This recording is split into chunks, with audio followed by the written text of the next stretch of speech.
विधायक आदरणीय श्री राम कुमार कश्यप जी, हमारे शहर की महापौर आदरणीय बहन रेणुबाला गुप्ता जी, हमारे पूर्व में जिलाध्यक्ष रहे मेरे भाई आदरणीय जगमोहन आनंद जी, आदरणीय यशपाल ठाकुर जी, प्रवीण लाठर जी, मंडल अध्यक्ष सुनील जी व इस बजट प्रेस वार्ता में आए हुए सभी press, social media, print media व इलेक्ट्रॉनिक मीडिया के सभी बंधुओं का हार्दिक अभिनंदन है, स्वागत है। हमारे बीच में हमारे रामनगर मंडल के अध्यक्ष और शहर के सीनियर डिप्टी मेयर आदरणीय राजेश जी पहुँचे, इनका भी हार्दिक अभिनंदन। अब मैं हमारे लोकप्रिय सांसद आदरणीय श्री संजय भाटिया जी से निवेदन करूंगा कि वो सभी प्रेस बंधुओं के साथ जो बजट अभी पिछले दिनों लोकसभा में पेश हुआ है उस पर आप सबके साथ विस्तार से चर्चा करेंगे। आदरणीय श्री पहले मैं 2 मिनट के लिए आपका धन्यवाद कि पूरे 11 बजे आप सब लोग यहाँ पर पहुँचे। 11 बजे का समय था और आज आपका व्यस्त कार्यक्रम है, उसमें आपने मुझे समय दिया। आज क्योंकि हमारे पार्लियामेंट में बजट सेशन चल रहा है और उसके बीच में 6 और 7 का आपके बीच में आकर बजट से संबंधित कुछ चर्चा आपसे करनी थी। बाकी जो बातचीत आप करें, इस बार का जो बजट है आज़ादी के बाद का सबसे अलग बजट है, अभूतपूर्व बजट है और जिसको कहते हैं साहसिक बजट है। इससे पहले बजट कभी भी बनते थे तो लोक लुभावन, उसमें इनकम का ध्यान रखा नहीं जाता था, रिसीट्स कितनी आ रही हैं उसका ध्यान रखा जाता था, उसी के आधार पे खर्चा किया जाता था। लेकिन ये पहला बजट है जिसके अंदर ऐसी परिस्थितियों में आप हम सब जानते हैं कि पिछले 1 वर्ष से पूरी दुनिया महामारी से जूझ रही है, कितने ही देशों की इकोनॉमी फेल होगी, लेकिन हम सैल्यूट करते हैं अपने इस देश के नेतृत्व को, माननीय नरेंद्र मोदी जी को। इस संकट काल में भी इकोनॉमी को जबरदस्त तरीके से संभाल के रखा और इस बजट के अंदर कोई नया कर नहीं लगाया। नहीं तो सब लोग उम्मीद कर रहे थे कि कोविड को लेकर कोई लगेगा या किसी तरह के और टैक्सेस लगेंगे, कोई नया टैक्स नहीं लगा। और पहली बार ये ऐसा है कि कर्जा लेकर हम कर्जा लेकर भी खर्च कर रहे हैं ताकि इकोनॉमी को बूस्ट मिले और जो हमारी आधारभूत संरचना इंफ्रास्ट्रक्चर है, बेसिक इंफ्रास्ट्रक्चर, उसको बल मिले और एम्प्लॉयमेंट के अवसर अधिक से अधिक उत्पन्न हो। हेल्थ सर्विसेज पर मैं समझता हूँ कि 10-20% हर बार बढ़ाया जाता था बजट का एलोकेशन। इस बार पिछली बार से 2.5 गुना ज़्यादा, जिसको कहते हैं कि 137% तक का मैक्सिमम बजट ये बढ़ाया गया और रेल पर, सड़क पर, कृषि पर, उद्योग पर मैक्सिमम खर्चा इस बजट के अंदर किया गया। और विशेष रूप से क्योंकि पंडित दीनदयाल जी की जो अवधारणा हम सबको मिली है, अंत्योदय का सिद्धांत है, SC, ST और गरीब और मनरेगा का बजट भी लगभग 1.5 गुना ज़्यादा कर दिया। जैसा कि हम जानते हैं कि कोरोना के समय में हम जो पहली 3 तिमाही थी कोरोना काल में पिछले साल की, हमारी जो इंडस्ट्री की ग्रोथ -23% हो गई थी। माइनस ऐसा कभी भी आज तक नहीं हुआ, लेकिन आखिरी 3 महीने के अंदर उसको संभाला और वो 3% तक हम माइनस में गए और जिसका फोकस है आगे बढ़ाना है। और जितना हमारा घाटा था, राजकोषीय घाटा 9.5% तक हम चले गए कोरोना काल के अंदर, जिसको अभी आके कंट्रोल किया और इस साल का टारगेट है कि इसको 4.5% तक, जो एवरेज रहता था पिछले सालों में, वहां तक लेके आएंगे। और इंपोर्ट पर, लिक्विड पर, शराब पर, इस तरह की चीजों पर पहली बार ये सेस लग रहा है जो किसानों के लिए 1 लाख करोड़ का उपलब्ध कराएगा बजट और उनके फायदे के लिए वो किया जाएगा। और सबसे बड़ी बात है कि इस बार जो फसलें हमारी ऐसी 21 फसलें हैं जो खराब हो जाती थी, उन 21 फसलों के लिए स्टोरेज कैपेसिटी बढ़ रही है। और सुशासन की दृष्टि से, क्योंकि हम समझते हैं कि मैन हैंड इन्वॉल्वमेंट होती है तो कहीं ना कहीं डिस्क्रिप्शन जब भी रहती है तो किसी के साथ भेदभाव होता है। ये 1000 ई मंडियां ये और बनने जा रही हैं और इनकम टैक्स को फेसलेस किया जा रहा है। फेसलेस के आपको जो जेन्युइन है आप अपनी रिटर्न भर रहे हैं उसी को ही मानकर, आधार मानकर, आप किसी अधिकारी के पास ये डिस्क्रिप्शन नहीं होगी कि आपको आपका केस स्क्रूटनी में लगा दिया जी, आपका केस ऐसा कर दिया है। इस तरह से एक सेटलमेंट अथॉरिटी भी तैयार की जा रही है जो फेसलेस होगी, आम आदमी को उससे राहत मिलेगी। और पहली बार एक संवेदना के नाते से एक हमारे बुजुर्ग हैं जिन्होंने वर्षों से इस देश की सेवा की, 75 साल के बाद उनको इस इनकम टैक्स की रिटर्न भरने का उससे छूट दी जाएगी, क्योंकि उनके ऑलरेडी बैंकों से पहले ही टैक्स रिबेट वो एग्जम्पशन उनको डिडक्शन हो जाती है उनकी टैक्स की, तो इसलिए उनको मिलेगी। तो इस तरह से जो आधारभूत संरचना है हमारा पूरे देश का समग्र विकास हो।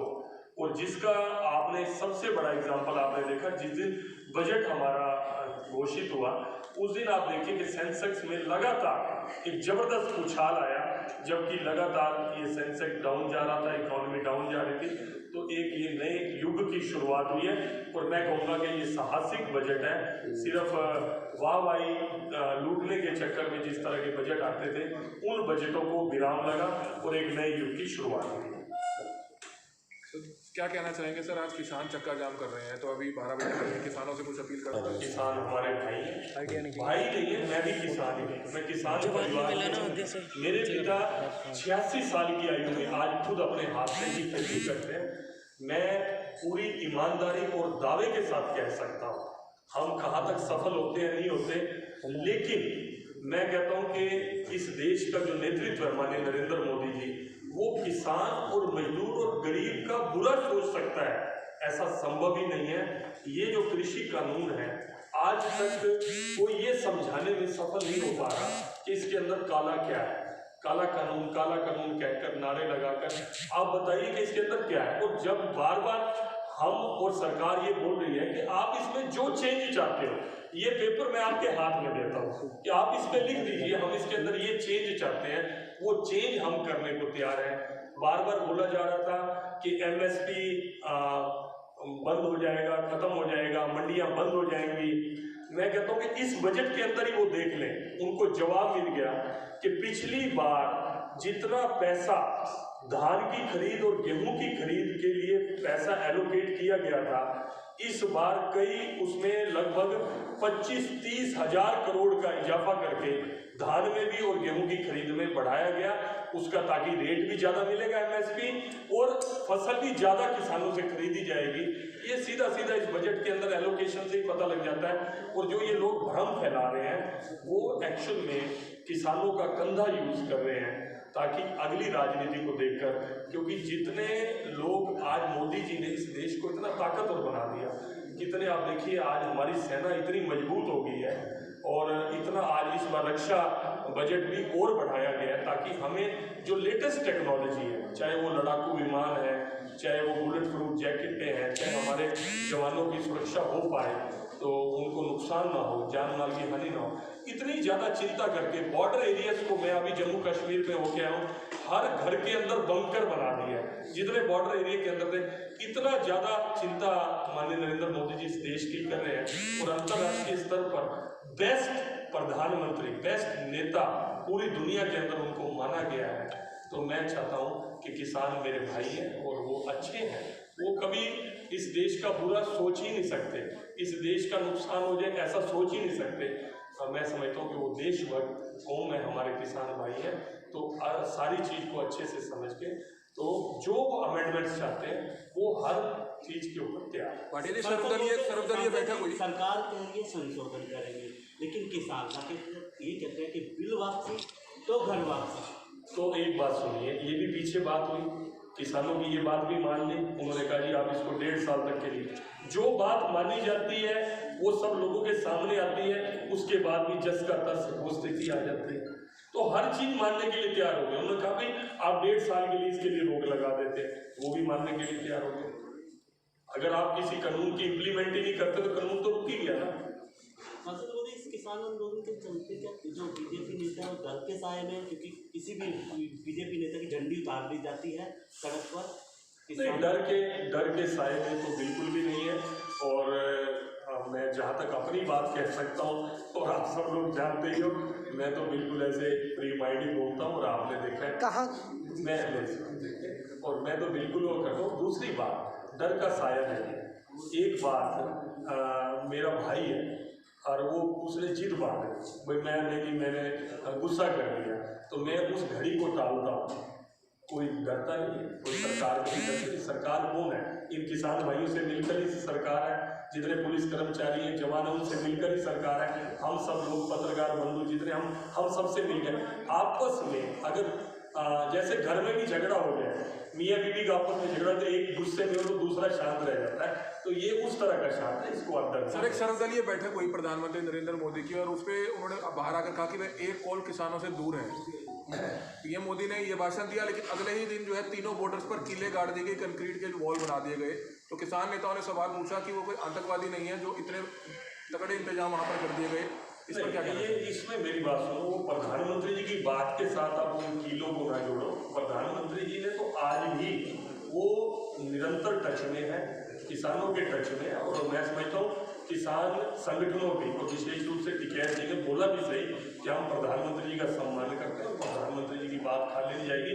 मैं समझता हूँ, मैं बहुत आशावादी हूँ। मुझे लगता है कि ये कुछ दिन का रुकना है, और ये 100% सारी समस्या का सल्यूशन हो जाएगा, क्योंकि किसान भाई समझ रहे हैं कि इससे असुविधा आम समाज को भी होती है। अभी आज सुबह ही किसी के हॉस्पिटल से छुट्टी हुई है दिल्ली मैक्स से, उनको आने के लिए ही मन में प्रेशर, उन्होंने पानीपत में आना है, तो ये वो किसान भाई की सारी चीज़ों को समझ रहे हैं। मैं समझता हूँ कि ये जल्दी ही समस्या का हल हो जाएगा।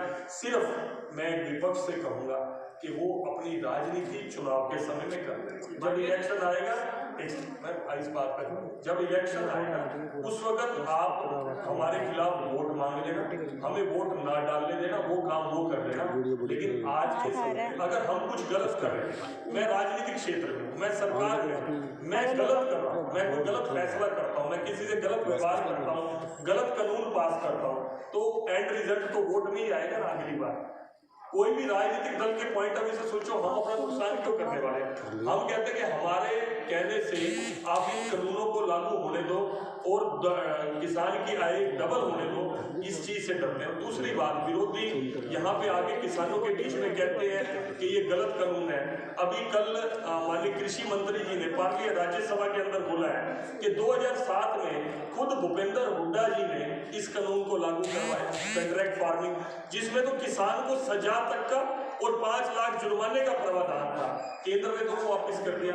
एपीएमसी का कानून कहते हैं गलत है, बाहर एपीएमसी के बाहर, अरे किसान का घर ही मंडी है, किसान की मर्जी है, फालतू रेट मिले तो बाहर मंडी से बाहर बेच रहे। और केंद्र सरकार ने कहा कि हम कोई टैक्स नहीं लेने वाले। आप पंजाब को पूछो ना, पंजाब कितना ज्यादा टैक्स मंडी से बाहर भी वसूल रहा है, और केंद्र सरकार कह रही है कि मंडी से बाहर आप किसान से जो मार्केट कमेटी की फीस है वो मत वसूलो। सर केंद्र ये कह रहा है, स्टेट ये कह रहा है, फिर हर चीज हम केंद्र स्टेट के ऊपर भी छोड़ने के लिए तैयार है कि स्टेट अपने लेवल पे कुछ चेंजेस करना चाहती है, वो भी करने के लिए तैयार हो गए, हर बात मानने के लिए तैयार है। लेकिन जो चीजें जिसके पक्ष में पहले बोलते थे, आज किसान यूनियन के प्रधान है टिकैत की, आज से 2 महीने पहले इसी कानूनों में ये मांग करते थे, आज की नहीं, वर्षों से किसान नेताओं की, किसान यूनियन की ये मांग थी कि आप ये करो, कॉन्ट्रैक्ट फार्मिंग में करो। आज जो अमेंडमेंट, जो बेस्ट एपीएमसी का है, सारी चीजों का वो कर दिया। आज इंफ्रास्ट्रक्चर के लिए पैसा इतना एलोकेट कर दिया इस फील्ड के अंदर। आज मेरी सब्जी खराब हो रही है बिना कोल्ड स्टोरेज के। अगर कोल्ड स्टोरेज मेरे को मिनिमम रेंट के ऊपर मेरी सब्जी रख लेगा 15 दिन के लिए, और वही 15 दिन के बाद थोड़ा सा रेंट पे करने के बाद अगर मेरी सब्जी दुगने तिगने रेट पे बिकती है, तो किसान को क्या नुकसान है? ये भ्रमित किया जा रहा है, झूठ बोला जा रहा है। मैं समझता हूँ कि वो अपना झूठ अब तक बेचने में सफल है, लेकिन मैं मानता हूँ कि अंतिम विजय सच्चाई की होगी। किसानों को भला ही है इस कानून के अंदर, और मैक्सिमम किसानों को ये समझ में आ चुकी है, लेकिन हर कोई झगड़ा टालता है, वोकल होकर नहीं बोलता। कितने ही मीडिया चैनल्स ने, कितने ही पत्रकारों ने, एक बात बता दो, किसके अंदर, इस कानून के अंदर आप जो बड़ी से बड़ी सजा मैं लेने के लिए तैयार हूँ, कोई लिखा हो इस कानून के अंदर कि मंडी बंद हो जाएगी, मैं सजा भुगतने के लिए तैयार हूँ। MSP खत्म हो जाएगी, मैं सजा भुगतने के लिए तैयार हूँ। किसान की जमीन चली जाएगी, मैं सजा भुगतने के लिए तैयार हूँ। कुछ भी नहीं है इस कानून के अंदर। और आप एक बात और देखो, कितना बड़ा नुकसान कर रहे हैं कि बजट सत्र को चलने नहीं दिया जा रहा, कोई क्वेश्चन आवर। इस बार ये मैं आपको मेरे मैक्सिमम क्वेश्चन पार्लियामेंट में, तो ये डिटेल है, ये क्वेश्चन नहीं है, ये डिटेल है, ऑन नहीं दिया जा रहा। ये जो डबल है ना, ड्यूल है अपोजिशन का। और अब आप देखिए, कोई ये नहीं है कि एक ही पार्टी कोई बीजेपी का विरोध कर रही है, सब पार्टियों का एक कॉमन एजेंडा हो गया है कि पहले किसी तरह से मोदी जी को नुकसान करो, फिर आपस में हम बांट लेंगे। पिछले 60 साल जब अपोजिशन का राज रहा, उस टाइम के बजट को देख लो, उस टाइम की डेवलपमेंट्स को देख लो, उस टाइम की रोड कनेक्टिविटी को देख लो, उस टाइम के हाईवेज का जितना भी निर्माण हुआ उसको देख लो। आज इतने जो मोदी जी का 6.5-7 साल का जो अब ये पूरा होने वाला है, उसमें आप देख लो, आप देखोगे कि 10 गुना ज्यादा इन 6-7 सालों के अंदर डेवलपमेंट हिंदुस्तान की हुई है।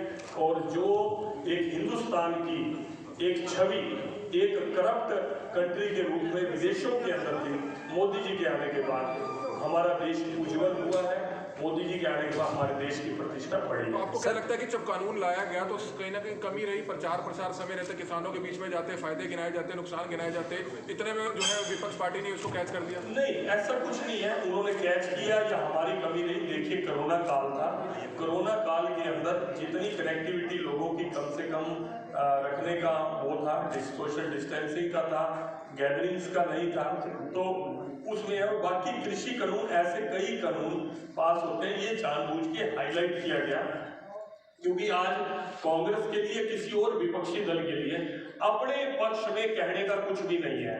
इन्होंने एक भेष बदलकर एक किसान का गंदा उपयोग करके इस मामले को ज्यादा हाईलाइट किया है। और मैं आपको बताऊं कि किसान इस बात को समझ चुका है काफी हद तक, और आगे आने वाले समय में और समझेगा।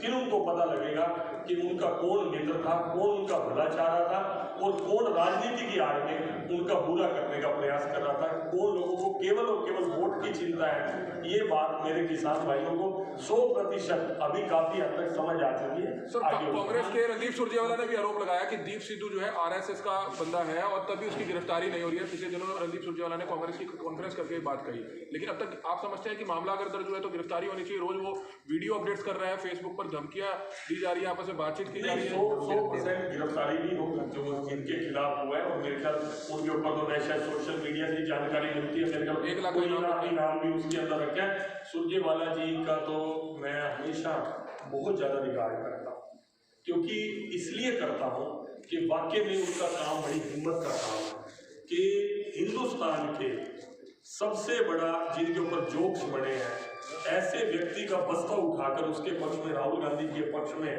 अपनी बात रखना, लोगों को कन्विंस करना बहुत बड़ी मेहनत का काम है। मैं तो सैल्यूट करता हूँ सुरजेवाला। और आजकल वैसे भी सुरजेवाला जी बहुत फुर्सत में है, पहले जींद में गए थे और फिर उसके बाद कैथल अपने क्षेत्र से फ्री हैं और पूरी तरह से इसके फोकस है। और उनकी बातें कितनी अच्छी हैं, कितनी गंभीर हैं, आप सब लोग जानते हैं। अपने आप को ये धरती पुत्र कहते हैं, चाहे सुरजेवाला जी हो, चाहे भूपेंद्र हुड्डा जी हो। आज इनकी संपत्तियों की जांच हो जाए, कितना इन्होंने किसानों के हक में कानून बनाए, ये एक व्हाइट पेपर हमारे सामने रख दें, ये बता दें कि हमने किसानों के हक के ये कानून बनाए थे और वो कानून हमारी सरकार ने वापस लिए, और जो कानून हमने बनाए हैं उनमें ये खामी है। इसके ऊपर अगर थोड़ा ध्यान कर लें तो ज्यादा उनका ज्यादा रहेगा। ज्यादा RSS और ये उसमें जाने की उनको मेहनत करने की जरूरत नहीं। उन्होंने किसानों के लिए जो कुछ किया वो ज्यादा बता। कांग्रेस ने अभी कल एक मीटिंग हुई है इनकी बहुत बड़ी पूरे प्रदेश में, हरियाणा के अंदर ही कैंपेन चलाने जा रहे हैं किसान आंदोलन को लेकर, वो लोक स्तर पर और जिला स्तर पर। आप क्या कहोगे, किस मुंह से जनता के बीच में जाएंगे? आप बिल्कुल सही कह रहे हैं आपका, मैं वही कह रहा था, इनके पास अपना मुंह तो है नहीं, कांग्रेस वाला मुंह है नहीं, जो इनका भ्रष्ट चेहरा है, जो किसानों की जमीन ये लूट के बड़े बड़े बिल्डर्स को इन्होंने दे दी एक्वायर करके, उन घोटालों घपलों में ये फंसे हुए हैं। आज ये मगरमच्छी आंसू बहा रहे हैं, उन कानूनों को गलत बता रहे हैं जिन कानूनों के लिए बात करा करते थे, जिन कानूनों के लिए ये कमेटी बनाकर अपनी रिकमेंडेशन दिया करते थे। करा कुछ नहीं, आज बीजेपी ने कर दिया, इनके पेट के अंदर दर्द है। ये एक बार नहीं 10 बार इकट्ठे हो जाए। आज जनता इनको 2 चुनाव के अंदर अच्छी तरह सबक दे चुकी है, और अगले में भी आप देखना 100% अगर ये वोट की राजनीति करें। हम तो कहते हैं कि पॉलिटिकली लाभ हानि से ऊपर उठकर समाज का भला होना चाहिए। जब तक अभी तक हमारे जो बजट के अंदर 60% एग्रीकल्चर क्षेत्र का योगदान है, ये बढ़ना चाहिए, क्योंकि मोदी जी जल्द ही इसको 5 ट्रिलियन इकोनॉमी की और कंट्री को ले जा रहे हैं। अगर ये हमारा कोरोना काल ना होता जिसमें हमें काफी हुआ, हालांकि पिछली बार से बजट का फिर भी बढ़ाया गया, और अगले 10 सालों में 10 ट्रिलियन इकोनॉमी का उनका जो सपना है, वो किसान की इनकम बढ़े बिना सफल नहीं हो सकता। पूरी दुनिया के इकोनॉमिस्ट, अगर आप आर्टिकल पढ़ते हैं, सबने कहा कि मोदी जी के कृषि कानून जो आए हैं उसमें कुछ भी गलत नहीं है, और मोदी जी ने जो इस बार का बजट लाया वो वर्ल्ड क्लास बजट लाया है, कि एक कोई लोकप्रियता प्राप्त करने के लिए ये कर दिया वो कर दिया, उस तरह का बजट नहीं है। जो एक्चुअल में इस इकोनॉमी को बूस्ट और स्ट्रॉन्ग करने वाला है, जो देश को आगे बढ़ाने वाला है, ये वो वाला बजट है। सर पिछले साल कई बार उन्होंने पूछने की कोशिश की, बताइए सर पिछले साल जो एजुकेशन बजट था वो 99,000 करोड़ था, लेकिन अब उसको घटा करके 93,000 करोड़ कर दिया। नहीं और सर आगे भी सर नहीं, आपने एक ही बता दिया एजुकेशन का। सर आगे भी एक एजुकेशन के साथ स्किल भी जोड़ा गया इस बार। अगर आप देखें तो मैं आपको ये क्रिएटिव दे सकता हूँ, मेरे पास है। इस बार इसमें कौशल भी जोड़ा गया, और उसमें एम्प्लॉयमेंट के अवसर बढ़े, ये भी जोड़ा गया, और परफेक्शन भी, प्रशिक्षण भी उसके अंदर। सर कोरोना पेंडेमिक के जरिए 8% जो डिजिटल लर्निंग बढ़ी है, लेकिन जो डिजिटल लर्निंग की पहले जो टेक्निकल बेस्ड लर्निंग थी, एजुकेशन थी, उसका बजट 300 करोड़ था, लेकिन उसको बढ़ा करके सिर्फ डबल किया गया है, 650 करोड़ किया गया है। और 80% GST के दायरे में टेक्निकल बिल्ड एजुकेशन को रखा गया है। कहीं ना कहीं सर जो 6,000 करोड़ घटाया गया, लेकिन सिर्फ 350 करोड़ बढ़ाया गया, एजुकेशन डिपार्टमेंट के लिए क्या देखिए सर? सरकार एजुकेशन का मेरी सुनिए, जितना डिजिटलाइजेशन होता जा रहा है उससे आप ये देखिए कि एजुकेशन के ऊपर लागत भी कम आ रही है। इस बात को आप मानते हैं कि नहीं मानते? एक बहुत बड़ा इंस्टीट्यूशन खोल के आप जाते हैं उसके अंदर पढ़ने के लिए, उसका इंफ्रास्ट्रक्चर बनाने में उसमें कितना है, और आप ऑनलाइन एजुकेशन ले रहे हैं, कितना खर्चे का फर्क पड़ेगा। और आप ये देखिए कि अभी इसको केवल रोजगार उन्मुख एजुकेशन नया एक कंसेप्ट आया है। वर्षों से जो हमारी शिक्षा प्रणाली चल रही थी, आप देख रहे थे कि हम सिर्फ एक क्लरिकल क्लर्क ही हम तैयार करते जा रहे थे, और उतने रोजगार के अवसर नहीं आते थे। अब रोजगार परक एजुकेशन को बढ़ावा दिया जाए। सर आपने संबोधन में कहा था कि 75% साल की उम्र से बड़े जो बुजुर्ग हैं उनके लिए टैक्स फ्री उनको कर दिया गया है, लेकिन उनको टैक्स फ्री नहीं किया गया सर, उनको रिटर्न से फ्री आपने बोला। लेकिन सर आपकी बात को बड़ा करें तो अगर हम भारत की जो जनसंख्या है उसके हिसाब से देखें, जो 75 वर्ष से जो बड़े बुजुर्ग हैं वो तो सिर्फ मुश्किल से 5-10 हज़ार बुजुर्ग है सर जो कमा रहे हैं। 5-10 हज़ार नहीं है सर जो कमा रहे हैं सर, क्योंकि आप जिनकी प्रति व्यक्ति आय कम है उनसे तो आप इनकम वो कर नहीं सकते ना। नहीं सर, जितना भी है, मतलब जो ये रिलीफ दिया गया 5% है, 10% है या 20%, जितना भी उनको एक नया कंसेप्ट दिया है कि अभी भी उनको 75 साल के बाद उनका जो इनकम आ रही है, सेट इनकम है, उसके ऊपर उनके ऑटोमेटिकली टैक्स डिडक्शन पहले है, तो उनको रिटर्न में जाने की जरूरत नहीं है। ये भाटिया जी, जब 750 रुपये सिलेंडर हुआ था तो भाजपा के नेताओं ने अर्धनग्न होकर प्रदर्शन किया था। आज सिलेंडर जो है 735 पेट्रोल और सिलेंडर के लगातार डीजल बढ़ता जा रहा है। हाँ जी, आप लेकिन क्या कहना चाहिए? मैं उसमें ये कहना चाहूँ, जब पहले 750 सिलेंडर हुआ था तो आपने कहा कि अर्धनग्न होकर प्रदर्शन किया। मैं भाई को एक बात याद दिलाना चाहता हूँ, क्या उज्ज्वला योजना के तहत उस समय 8 करोड़ सिलेंडर लोगों को फ्री दिए गए थे, गरीब लोगों को? क्या अभी इस बजट के अंदर 1 करोड़ उज्ज्वला कनेक्शन और एलोकेट किए गए? वो दिए गए थे क्या? आज इतने जो जन के पार्टी तो उज्ज्वला मतलब लोगों की जेब से उज्ज्वला योजना। सर लोग मेरी आप सुनिए, हम दो भाई हैं, आप और मैं। आपके घर खाने को रोटी नहीं है, अगर मेरे से 2 रोटी लेकर आपको 2 रोटी दे दी, ये न्याय है? ये अंत्योदय की कल्पना को साकार करना है कि नहीं है? या वो भूखा बैठा रहे, इसके 2 रुपए कम कर, इसकी 2 रोटी कम कर, अरे 2 रोटी कम करके आपको दे दी। इस तरह जन कल्याण की आप मुझे पहले बता दिए कांग्रेस के समय में कौन सी योजनाएं थी, आज कितने गुना कितने परसेंट उन चीजों को बढ़ा दिया। आने वाले समय में और रेट बढ़ सकते हैं। और सबसे बड़ी बात, जो हर चीज डिजिटलाइजेशन की है, पहले पेंशन बढ़ती थी सर नेट आदि जल्दी बात करते हैं। एक सेकंड हो गया जी, ये तो हो गया। एक सेकंड आज मेरे तू जवाब ही मेरा बुला देता है। अभी मैं क्या कह रहा था, अभी हाँ, जो पहले पेंशन, हाँ जो पेंशन वो तो हो गया, जो पेंशन बढ़ती थी या जितने ये स्कूलों को बच्चों को कोई सुविधाएं मिलती थी, जिस तरह की सरकारी योजनाएं सुविधाएं थी, जैसे एक समय राजीव गांधी जी ने कहा था कि 15 पैसे ही आखिरी आदमी तक, एंड यूजर तक, जिस तक पहुंचना चाहिए 15% पहुंचता है, 85% बीच में नेता अधिकारी इस तरह के खा जाते। तो स्ट्रेट फॉरवर्ड बोला था, मुझे आज भी याद है। लेकिन आज मोदी जी ने उस 1 रुपये को सीधा 1 रुपये जेब में पहुंचाया, बैंक के माध्यम से डिजिटलाइजेशन किया। 1 रुपया सीधा, 1 रुपया चलेगा केंद्र से तो 1 रुपया सीधा खाते में एक बटन के अंदर पहुंचेगा। तो बहुत ज़्यादा, अगर नीचे जाकर आप देखोगे तो बहुत बड़ा चेंज है। कोर्ट ने हरियाणा सरकार और केंद्र सरकार को तलब किया कि इंटरनेट क्यों बंद किया। कोई बात नहीं, कोर्ट की मर्जी है। कोर्ट ने तो पहले भी तलब किया था कि आपने ये रास्ता क्यों खोद दिया, ये आपको याद होगा। कोर्ट ने पहले भी कहा था कि आपने रास्ता क्यों खोद दिया। तो फिर कोर्ट ने बोला, कोर्ट को, मैं कोर्ट के ऊपर टिप्पणी नहीं करना चाहता, मेरे सवेरे आप कंटेम्प्ट डलवा दोगे, मैं आज जुड़ गया। लेकिन सरकार ने बोला कि आप हुक्म करो, हम ये रास्ते सारे चालू कर देते हैं। फिर उन्होंने कहा कि लॉ एंड ऑर्डर देखना आपका काम है। तो ये लॉ एंड ऑर्डर के निर्णय हैं, तो वो सरकार ने देखना है कि किसी तरह की अफवाहों का फैलाव ना हो। इंटरनेट किसी के विरोध में नहीं है, ये अफवाहों का फैलाव ना। एक इतना उबाल आया हुआ, इतना गुस्सा आया हुआ है, और एक झूठी खबर आ जाए कि फलानी जगह पर फलाना ये घटना घट गई, उसी वो घटना ना घटी हो और उस घटना के उबाल में 10 जगह और उसका इम्पैक्ट आ जाए उस घटना का, उस सोच के किया जाता है। हर चीज़ को मैं कहता हूँ शक की नज़र से ना देखो, हर चीज़ को बुराई के चश्मे से ना देखो, पॉजिटिव एटीट्यूड के साथ ये घड़ी टल जाए, ये संकट टल जाए। एक तो अभी हम कोरोना के संकट से निकले हैं, आगे ये एक और नया संकट आ जाए, ये संकट टल जाए, इसलिए हम सबको दुआ करनी चाहिए और प्रयास। सर एक आखिरी सवाल, आपने 8-9 महीने पहले करनाल की जनता से वादा किया था, आपको वादा याद होगा कि आप 1 हफ्ते में 3 बार खुला दरबार लगाएंगे, लेकिन आपके कंधे पर काफ़ी जिम्मेवारियां हैं। बड़ौदा उपचुनाव में आपकी ड्यूटी लगी, तीनों मेयर चुनाव में आपकी ड्यूटी लगी, जम्मू कश्मीर में आपकी ड्यूटी लगी, क्योंकि आप पे जिम्मेवारियां प्रदेश संगठन की काफ़ी हैं। तो ना ही आपका कार्यालय करनाल में खुल पाया, 9 विधानसभाओं से वंचित रह गए आप, तो उस पर क्या लगता है कि कब तक आपके खुले दरबार लगेंगे? सुनिए, पहली बार मैं हर प्रेस के अंदर, एक तो ये दरबार शब्द मेरे नाम के साथ मत जोड़ो, ना मैंने दरबार लगाया ना मैं दरबार लगाऊंगा।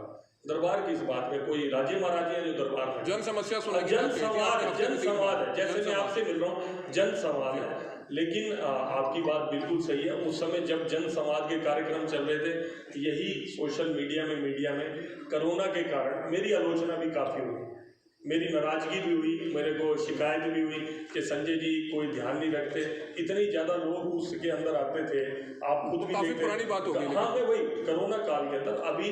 और दूसरा एक बात आपकी बिल्कुल सही है, संगठन का एक संस्कारी कार्यकर्ता होने के नाते जिस संगठन ने आज यहाँ तक पहुँचाया, थोड़ा सा दायित्व उस संगठन के लिए बनता है। अगर संगठन कहीं जुर्द महसूस करता है तो उसमें जाता हूँ, लेकिन ऐसा नहीं है 24 आवर्स। मैं कोई ऐसा सांसद नहीं हूँ कि मेरे को दिल्ली से आना किसी का, मैं इसी संसदीय क्षेत्र में मेरा घर भी है जो 24 घंटे मेरा ऑफिस है, और 24 आवर ऑफिस मेरा एक और भी है। और मेरे जो ये साथी बैठे हैं यहाँ पर, इंद्री से प्रतिनिधि कश्यप जी बैठे हैं यहाँ पर, स्वयं मुख्यमंत्री जी, हमारे जिलाध्यक्ष हैं, ये हमारी बहन रेणु बाला जी बैठे, ये सब एक रूप ही तो है हम सब। सर लेकिन फिर भी आप जनप्रतिनिधि हैं, अगर आप औचक निरीक्षण करेंगे, सरकारी हॉस्पिटल में जाएंगे तो सुविधाएं बेहतर होंगी। मैं बिल्कुल मैं उस बात को जैसे अभी ये सेशन खत्म होता है तो उसमें करते हैं, क्योंकि आप 1.5 महीना पहले SYL के धरने पर आए थे, उसके बाद आ जाना हुआ है, लेकिन पब्लिक से मुलाकात कम हो पाती है। आप कार्यकर्ताओं के बीच में रहते हैं, लेकिन लोगों की नाराजगी है जो हम आप तक पहुंचा रहे हैं। नहीं, बिल्कुल जायज, आपकी बात बिल्कुल जायज है। ये नाराजगी नहीं है, ये लोगों का प्यार है।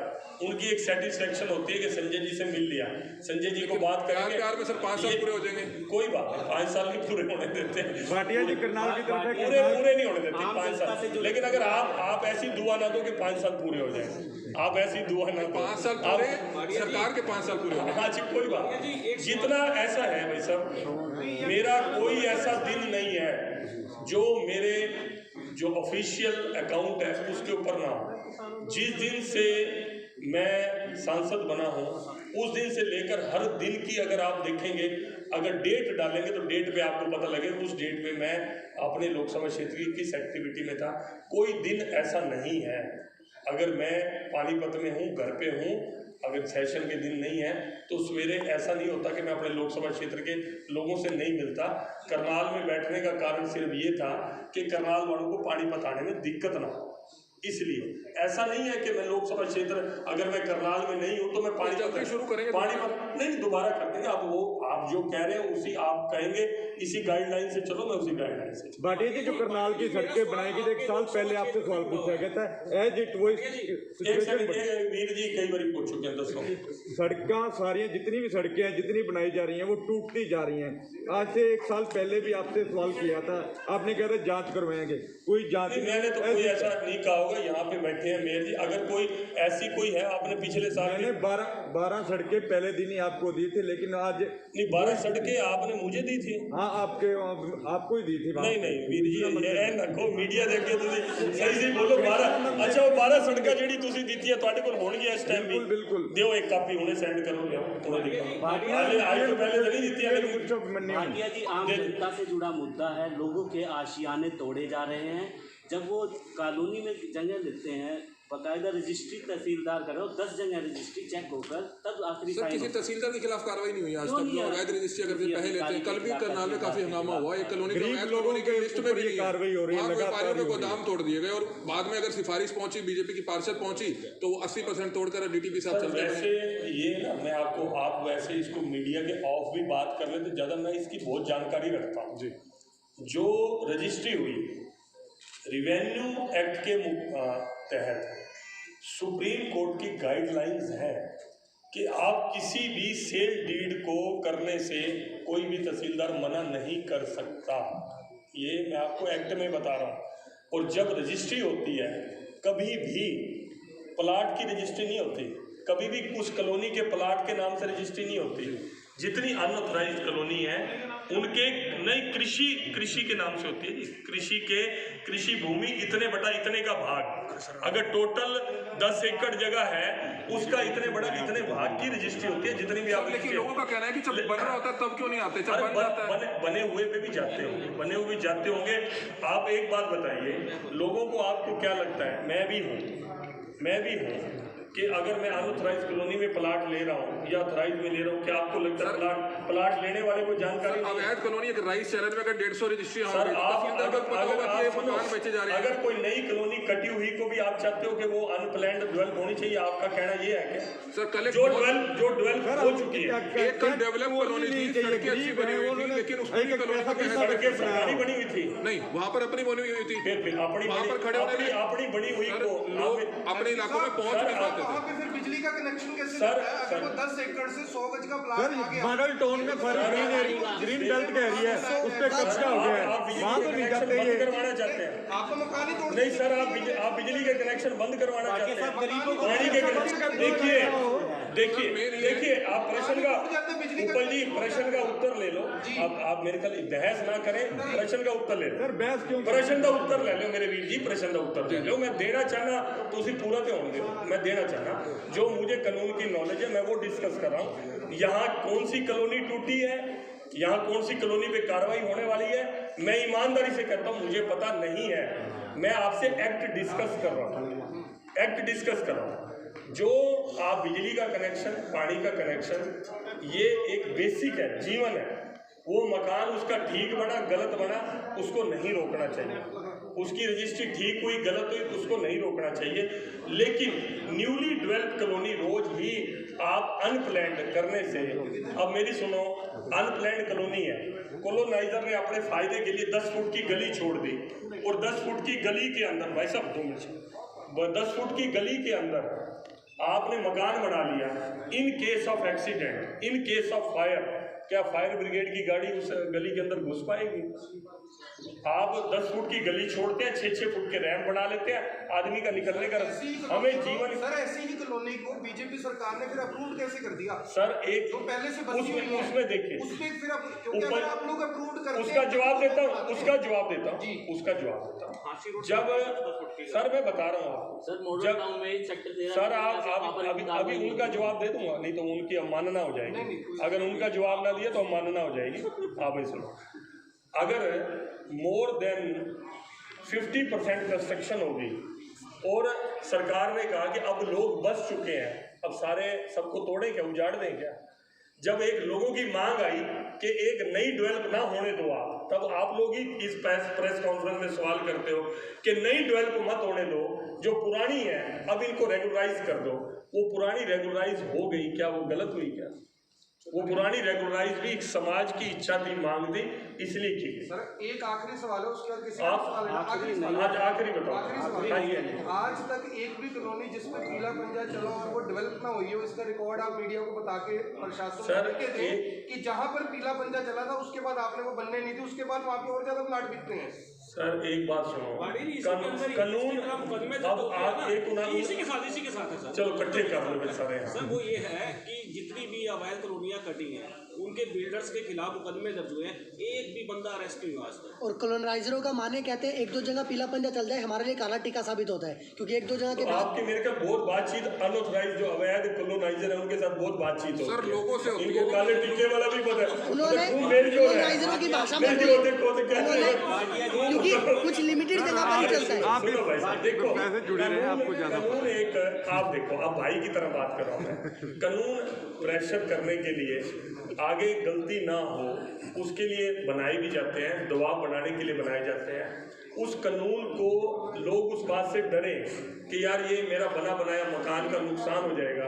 1-2 एग्जाम्पल सेट होते हैं, क्या 100 के 100, 50 के 50, हमें तकलीफ नहीं है क्या? किसी का मकान गिरता है, उसकी जीवन की गाढ़े खून पसीने की कमाई है, लेकिन आगे उस पर रोक कैसे लगे, ये सिर्फ वो एक्सरसाइज है और कुछ भाटिया जी आप हम सब अनऑथराइज्ड एरिया डेवलप कराने के हक में है या विरोध में? ये सर हम ये कह रहे हैं, हम कह रहे हैं गरीब लोगों का जब बनाने जाते हैं तब रोका नहीं, जाए। आप सब लोग अनऑथराइज्ड एरिया डेवलप कराने के हम कह रहे हैं जब बनाने जाते हैं तब रोका जाए। अच्छा बनाने जाए जब बन गया उसके बाद तोड़ना अच्छा गलत है। बनाने के लिए, रोकने के लिए, गिराने के प्रोसेस के अंदर मान लो 2 दिन 4 दिन 5 दिन लग गए, तो अनु ये पता है 2-4-5 दिन अगला लंटर पा के ते सफेदी करके अपना पार करता है काम नु। आपके सामने ही है, 1-1 साल बाद। और सुनो 1-1 साल बाद है तो मैं कहता हूँ कि गलत है, 1-1 साल बाद है तो गलत है। एज ए ले मैन बोल रहा हूँ, तो मैं आज सांसद के नाते, अगर 1 साल पहले जो कंस्ट्रक्शन हो चुकी है और आज उसको कोई गिराने जाता है तो मैं उसको उसे सुनो अगर कोई है तो केस ऐसा मुझे दे दो, मैं उसका कल वाला सेम वही है। उसका दूसरा तरीका वीर जी उनका दूसरा तरीका मैं दस देना। अगर 1 साल पहले कंस्ट्रक्शन हो चुकी है तो उसको बकायदा नोटिस होता है और नोटिस वो चलान टू कोर्ट होता है। कोर्ट के अंदर सेक्शन 235 था पहले हमारे टाइम में म्यूनिसिपल एक्ट में, आज कोई टाउन प्लानिंग में 1963 Punjab road and schedule act है, उसके तहत जो भी एक्शन बनता है वो कोर्ट के ऊपर छोड़ देना चाहिए। 1-2 साल पहले बिल्डिंग बन चुकी है और आज उसको आप अधिकारी करते हैं अपनी मनमानी, अगर कल कोर्ट के थ्रू अगर कोई ऐसा केस है जिसमें कल वाला मैं खुद वहाँ पर जिसमें अधिकारी कार्रवाई कराएंगे तो सर, जिसमें अधिकारी ने पिक एंड चूज किया, मनमानी की है। कल हर जगह पे यही होता है, आपने मेरे से एक बार बजाज चिट फंड वाला इशू लिया था, मैंने वो पार्लियामेंट के अंदर उठाया। मैं आपको इसी तरह, अगर इस तरह का कोई है जिसमें कोई अधिकारी की मनमानी है या कोई इस तरह का विषय है, आप पर्टिकुलर केस मुझे आप दीजिए, मैं 100% उसकी लड़ाई। सर कल वाले केस में सिर्फ एक ये है, सर कल वाले केस की एक रिप्रेजेंटेशन मेरे को अभी दे दो, इस प्रेस के बाद भाटिया जी हमें उन्हें आखिरी करके एक मिनट थैंक यू